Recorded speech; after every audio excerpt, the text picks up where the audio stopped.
Unit का नाम पूछ लेना, नहीं पता होगा तो क्या फायदा भैया, बीएससी करने से कोई फायदा ही नहीं है। सिलेबस नहीं पता, यूनिट नहीं पता आपको, अपने सिलेबस में ये नहीं पता कि क्या क्या चीजें हैं, तो फिर बीएससी क्यों कर रहे हो, मुझे समझ ही नहीं आता। ठीक है, इससे बढ़िया बीए कर लेते और कुछ कर लेते, एटलीस्ट बोझ तो नहीं होता आपके ऊपर। बेसिक चीजें पता होनी चाहिए। देखो, नॉलेज अपनी जगह है, इंफॉर्मेशन अपनी जगह है, नंबर अपनी जगह है, ठीक है, रिजल्ट अपनी जगह है। लॉन्ग टर्म में डिफरेंस नजर आता है, अभी आपको डिफरेंस नजर नहीं आता होगा, जो नहीं पढ़ते हैं उनके आपसे अच्छे नंबर आते हैं, जो पढ़ते हैं उनके उस हिसाब से नहीं आते। लेकिन इन फ्यूचर जब लॉन्ग टर्म में आप चीजें अच्छी करते हो उसी फील्ड में, तो वो डिफरेंस एक जगह पे बहुत बड़ा दिखाई देता है। ठीक है, तो वो आपको लॉन्ग टर्म में ही नजर आएगा। अभी के लिए आप थोड़ी सी मेहनत करते हो चलो, और थोड़ी सी चीजें बर्दाश्त करना भी सीखो। ठीक है, कभी कभी जहाँ पे आप कुछ चेंजेस कर सकते हो वहां पे चेंजेस करो, जहाँ पे चेंजेस नहीं कर सकते हो वहां पे छोड़ दो उसको। ठीक है, अब अपनी तरफ से अच्छा पेपर कर सकते हो तो अच्छा करके आओ। ठीक है, रिग्रेट आपके माइंड में और आपके मन में ना रहे कि हाँ हमने नहीं कर पाया, छूट गया। बाकी जो नंबर देने एग्जामिनर को वो देता है। ठीक है, ज्यादा लोड मत लो, चीजें पता होनी चाहिए। वैसे ही अब ऑब्जेक्टिव अगर करा लेंगे वो, तो 1-1.5 महीने का टाइम है, मन लगा के ढंग से अच्छे से पेपर दे दो। ठीक है, और केवल कैश पेपर के भरोसे रहना मत।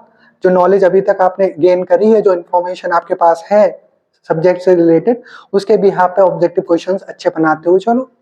100 ऑब्जेक्टिव्स में से 25 आपके पास चॉइस होगी, 75 करने होंगे। तो जो अटेम्प्ट आप करो वो दिमाग लगा करके सही ही करना। ठीक है, कुछ बच्चे ऐसा करते हैं 80 करे आए साहब, कुछ 90 करे आए, नेगेटिव मार्किंग ना है तो 100 करे आए।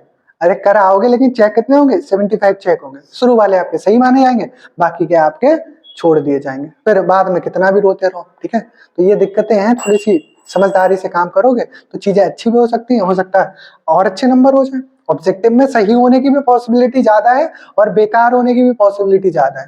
ठीक है, और इन फ्यूचर अगर आप किसी फील्ड में चले गए, मान लो मैथ से अगर आप आगे गए या फिजिक्स से आगे गए या केमिस्ट्री से आगे गए, तो लॉन्ग टर्म में ये जो आप जिस पैटर्न पे पढ़ रहे हो ये सब काम नहीं आएगा। ये ऑब्जेक्टिव नहीं आने सीयूटी में जो आपके इस टाइम पे कराए जाएंगे, इस तरह के ऑब्जेक्टिव नहीं आते, ना ही जैम के एग्जाम में। जैम के एग्जाम में लेवल होता है पेपर का एक। ठीक है, देखोगे तो दिमाग बिल्कुल तोते उड़ जाएंगे, एक तरह से कहोगे कहाँ बीएससी मैंने कुछ पढ़ा ही नहीं, ऐसा लगेगा। पेपर देख लेना लास्ट ईयर का। ठीक है, अगर उसी फील्ड में जाना है आपको फिजिक्स केमिस्ट्री में, तो देखना पेपर कितना टफ आता है। लेवल होते हैं उसके इजी, मॉडरेट और हाई लेवल। तो आप पे इजी लेवल के क्वेश्चन नहीं होंगे ढंग से। ठीक है, तो अभी सोच समझ लो चीजें। एमएससी अगर वगैरह कुछ भी करना है, आगे उसी फील्ड में जाना है, नहीं जाना है इधर उधर कुछ करना है, तो उसका भी थोड़ा सा डिसाइड कर लो। इधर मार्कशीट इतनी अच्छी बना लो कि 60% आ जाए। 60% आ जाए तो अच्छा माना जाता है। ठीक है, बीएससी में। और 60% नहीं बन रही है तो थोड़ी सी अभी भी मेहनत कर सकते हो, अभी आपके पास 3 सेमेस्टर है। ठीक है, थोड़ी मेहनत कर लोगे, हो सकता है अच्छा हो जाए। ठीक है, पीछे की चीजें गलतियां जो आप करते हो उससे थोड़ा सा सीख लिया करो, तो चीजें ठीक हो जाएंगी। अगर रिटन एग्जाम हो, जो समझाया वही लिखना होता है, फिगर माइंड में हो। ऑब्जेक्टिव हो, जो समझाया वो माइंड में रखना होता है, उस बिहाफ पे आपको ऑब्जेक्टिव क्वेश्चंस करने होते हैं। दोनों एग्जाम के लिए एक साथ ही पढ़ना पड़ता है, लेकिन शुरू से। ठीक है, लास्ट में चल के अच्छा हो गया तो अच्छा, नहीं हुआ तो फिर दिक्कत ही दिक्कत है। थोड़ी सी भाई चीजें डिफरेंस होता है, ये माइंड से निकाल दो। कोई भी आपको गुमराह करता है, बताता है कि हम कोचिंग नहीं पढ़े थे, 2 दिन पहले जाके एग्जाम दिए हमने और हमें कुछ नहीं, इसका कोई जरूरत नहीं है, ऐसा कुछ नहीं है। उनसे आप सिलेबस पूछ लेना, कहना भैया सिलेबस बताओ क्या था 3rd सेम में।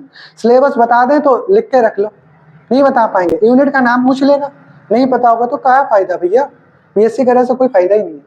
सिलेबस नहीं पता, यूनिट नहीं पता आपको, अपने सिलेबस में ये नहीं पता कि क्या क्या चीजें हैं, तो फिर बीएससी क्यों कर रहे हो, मुझे समझ ही नहीं आता। ठीक है, इससे बढ़िया बीए कर लेते और कुछ कर लेते, एटलीस्ट बोझ तो नहीं होता आपके ऊपर।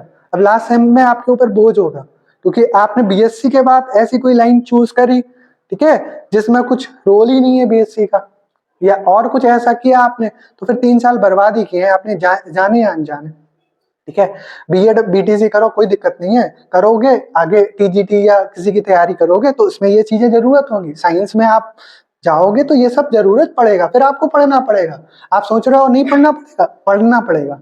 इन फ्यूचर आपको क्लास 9 से लेकर के 12th तक एनसीईआरटी पढ़नी पड़ेगी अगर कंपटीशन का एग्जाम दोगे किसी में भी। ठीक है, और साथ ही साथ बीएससी में कुछ चीजें होती हैं वो भी आपको समझनी पड़ेगी। तो पढ़ना तो पड़ेगा, या तो आपने शुरू से पढ़ा होता या लास्ट में पढ़ोगे। कंपटीशन के एग्जाम देते होगे अभी भी, अभी यूपी पुलिस का एग्जाम हुआ था तो 9th 10th की चीजें तक पढ़नी पड़ती मैथ्स में, बहुत सारी चीजें ऐसी हैं जो पढ़नी पड़ती हैं 9, 10th, 11th, 12th में जो मैथ्स होती है उसके अलावा भी बहुत सारी चीजें पढ़नी पड़ती हैं, तब जाके एग्जाम क्रैक होता है। और कई बार एक एक नंबर से रह जाता है, रहता है एक एक नंबर वाला बड़ा चुभता है फिर, ठीक है, बड़ी आफत होती है। मेहनत कर लो, डिफरेंस होता है, ऐसा कुछ नहीं है, माइंड से ये निकाल दो, बच्चे कहते हैं कहने दो।